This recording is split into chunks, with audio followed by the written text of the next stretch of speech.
Okay, get back on track. So anyways, what they were showing me was, now I don't even remember all the stuff up. I had finished talking about the signature and how that is like taken away more identity by getting people to not have a signature. Like, there's constantly these things that develop that give you more and more clarity over some of these situations. You know, just like what they're doing right now with, you know, all the deers. They got it. They need these. You know, and then putting out there, they're going to get these chemicals in us one way or another. You know, it doesn't matter. That was just another one of the ways that they're putting them into us, you know. I mean, they're coming at you from all ways, and that's why it's so important for you to take care of your health, because they're doing everything possible to attack it. You know, they can't just come in and just, you know, brrr us all out at once. They've got to make it look like it's our own thing. And then they give it a label, you know, it's this illness. Everybody, look over here, look over here. It's what they do. But anyways, so what I wanted to talk about was this thing that, how they showed it to me, which I don't know that I can explain it really well, because you can see things and understand them so much more than how, I gotta turn this a little, put it on funky, that it is, it's easier to understand something than to explain it when they show it to you, you know? So, okay, just imagine like two people. Imagine you are somebody who's going out in the world and you think people are seeing you and understanding you for who you are, because you have identified yourself through these different, you know, like they give you like just the same way as it's designs these avatars in these games and stuff. It's like the same fucking thing. So you design or define yourself as a punk rocker, and you dress this way, and you're you know, you're into, what is it, anarchy? Yeah, I think it's anarchy. That was like a popular thing when I was younger, so you can tell what era. But the punk rock movement, they had these big A's on stuff, you know, and it was all, so you develop a character like that, or, you know, maybe yours plays music too, but all of the thing that they design these avatars, well, that's how people literally design themselves in this world. And as they are creating this avatar, they are not even considering the perception of what people see. Like, they want to be seen as a certain thing, but they don't want to just be identified as a certain thing. You know, it's all this play on consciousness and your psyche and shit, and this programming. So anyways, people come up with this development of self, you know, like these self-identifiers, like where you're from, all the labels, where you're from, what your how you identify religion, or how you identify everything about yourself. And so you are creating this being, you know, that you're going out into the world, and you want to be seen for who you are and appreciated. Everybody's doing that, right? Every single person has done that. But then how we go in, so we've already created a false, fake self, because it is based on label. It's like going to the store and, oh, I'll take a little bit of A, a little bit of B, a little bit of C. You know, it's not authentic. It's what was offered. You know, you can pick red, blue, or green for her shirt. You know what I mean? That's how our life has been. So it's not really your authentic self. It's how you identify yourself in this existence. So your self-identifiers, but you still want to be recognized for yourself, because you still have an identity that wants, it understands that it's separate from others. Like, it understands it's its own being and wants to be seen, and is kind of playing the part in this reality by coming up with their self-identifiers. but there still is something in them that wants to be seen for who they are underneath it all, like who they really are. They want it to be seen. And, that's kind of like why the eyes are the window of the soul, because when you look in someone's eyes, then you really are, you can connect and you can feel who they are. You don't get who they are by how they dress and how they fix their hair and stuff. So many people are just confused by that. So many people just, they see somebody who they think is real pretty and they think, oh, she'd be so nice. She's so pretty. And then they go up and meet him and it's a horrible, horrible person, because these are all masks. None of this is real. So anyways, so you go out, you identify yourself, you come up with who and what you are. I've seen people with so many labels. They have labeled themselves in oh my gosh, it's mental. Like how many people want to have labels. I say get rid of the labels. You don't want labels because it locks you in. It's not versatile enough. It gives it an identifier that you are in that identity, that definition of what that is. So, as you're going in the world, you want to be seen as being authentic, but you're identifying yourself through these options that are offered to you because you feel like you just need to survive and you don't really, this is just how it is here. So, most people want to go into one that is accepted by others because they want to be a part of the group. They want to feel connection. So they want to be accepted. So they start trying to, this is acceptable, this isn't. And then you have the ones that are, more rebellious, like, I'm not going to be a part of that. I'm this other group over here. But there's still these identifying markers that people identify as. So anyways, you're going out in the world in this unauthentic way. But the trick is, then as you're going around, you're really holding up a mirror in front of you. Nobody's really seeing you. They're only seeing a reflection of themselves, because it's all of their own biases, all of their own judgments, all of their own preconceived notions about things that they are seeing. They aren't seeing past the mirror. They're not seeing anything about you. That's why we all have this feeling of not being seen and not being understood, and people not really getting what we're talking about. Is because none of us are authentically interacting. We're interacting with ourselves all the time. So you are looking at this person who you have named, but everything you're seeing is just a reflection of how you see them. It isn't really their true self. It's your true self that is being shown to you. So, I've used the tattoo thing a bunch of times. Or face piercings or anything where a lot of people judge some kind of thing right away. Like, somebody with a lot of tattoos, they have preconceived notions, whatever they have identified as, in their whole system of, I don't want to be this way, I'll pick A, B, oh, D, no, that's a really bad one, no, I don't like D. Because in the programming, it will give you an identifying cursor to that idea, what D is. So then you put it in your little pouch of how you're going to identify everything else. And it's all with this programming, because they give you this identity in this programming. So you go out and you're interacting with people and you think that it's them that you're interacting with, but it's only yourself, because you don't even see them. All you see is what you perceive. So your perception is what the whole interaction is involved in. And then we're all going out and we're having these weird interactions where it's all based on our own perception instead of that other person. So we're really only interacting with ourselves all the time. We're always in a battle with ourselves. We're not really in a battle with this person or that person. We're in a battle with how we perceive the situation, how we perceive the person. And,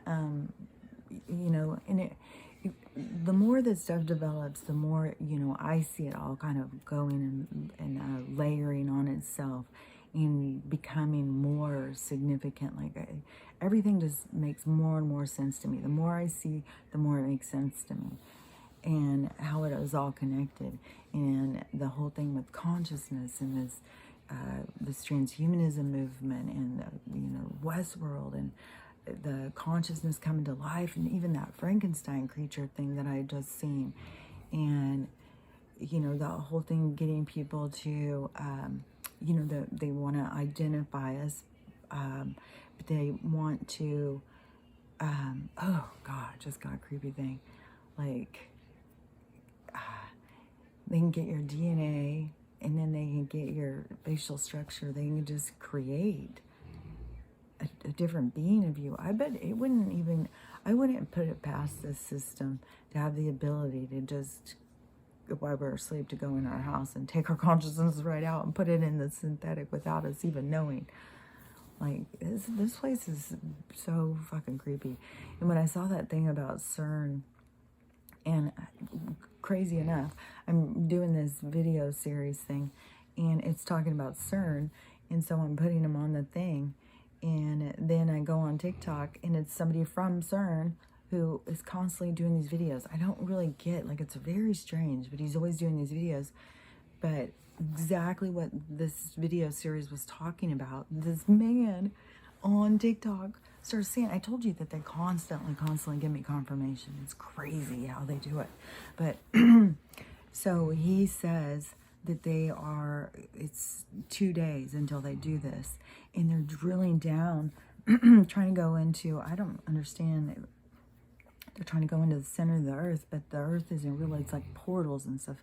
So they're constantly trying to go out the portals. That's their whole thing, with constantly sending rockets up and shit, trying to get past the firmament or filament or whatever the hell it is that has got us this bubble that we're in. This contained existence, our habitat. So they're always trying to bust out because they can't get out, because it has to do with vibration. It doesn't have to do with busting through. You can't bust through. Vibration has to lift. But, this place, what I call hell, to me is already such a low vibration, painful illusion of an existence. It's just creepy. So the CERN thing, they're trying to, in the video thing, they kept talking about something with the Rainbow Bridge, and they're trying to go down, and he was saying something about the Nephilim, and then that weird fucking zombie robot person I saw that seemed to represent a Nephilim's child. I mean, the people on the stage weren't even as tall as this being's leg. And it was looking around, I swear to God, it was looking around like they had consciousness in there and said, okay, go out there, and the being is just like confused, like, where am I? What is going on? And then plus, they can keep you more of in a drug-induced state. Because even Corey Good was talking about when they do some of that stuff, like the 20 and backs and stuff like that, they'll put you in this certain state in your mind. And a lot of people who talk about that they've left other places like starseeds and stuff like that, they left their life in a static kind of thing. Like their body's just up there sleeping while they're down here having this experience. Because this is way shorter than, if you've been alive for 500 years and you've got another 500 to live, and you come down here, like, time and space is not what we're told. The whole solar system is not what we're told. Consciousness, and and I talk about this all the time, about this creation, this is being this opportunity for consciousness to wake up and develop itself. But so many consciousnesses feel dependent on some kind of like truth that someone else is giving them, like they can't go in and trust themselves, they're not ready for that or something, like, or they're not awake because they're in such deep mind control. Like, it's so confusing. But the more that we begin to keep developing ourselves, the more that we can focus on our own healing, then we get ourselves into being more authentic. But when you become more authentic, you start recognizing this weird way that people interact, and it's very creepy. And, you know, people get mad at you over something you didn't do. It's something that they perceive that's coming from within them. It's like, it starts getting so fucking crazy. But, and it has to do with consciousness. So the more that we can self-identify, the more that we can work on ourselves, and the more that we can get clear and clarity, the more that we can be clear when we are interacting. And it can be more and real and more authentic. Not these weird kind of like, I need you to like me so I can feel good about myself. I need you to do this for me so I can, you know, go do whatever. You know, because that is the interactions that we've had, is all of this misleading thing where nobody's really seeing you and you're not really seeing anybody else. So it just shows me more and more and more how this has to do so much with healing. When I went through my healing, I had no idea that it was all about this. I had no idea. I just thought I had to survive. I had to figure out how to make it work, you know? I mean, everything was taken away from me. My mind, I mean, and you have ego with your brain and stuff, you know? And if you're smart and all of a sudden you don't feel smart anymore, that's like something you have to deal with. So there's all these different things in every single bit of this healing. But there was a lot of things for my own self, you know, to get to this point of being able to survive it and being able to re-identify myself, to see through this whole system, pull free from the system, and really start identifying myself for who I see myself to be. And, you know, and that's where it's been so great. But I didn't know it was going to lead to what's going on here. Like, even when I was in my spiritual thing, I knew it was going to be all of this kind of these situations that were going to occur, that was going to be what I have always referred to as those come to Jesus moments, when they're happening all over the place. They're happening constantly every day for people.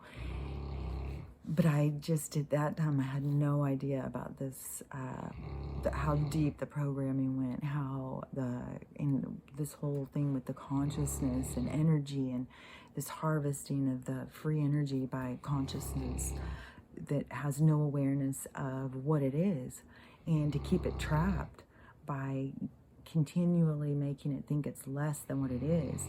So to keep it confused. I mean, this is so dastardly.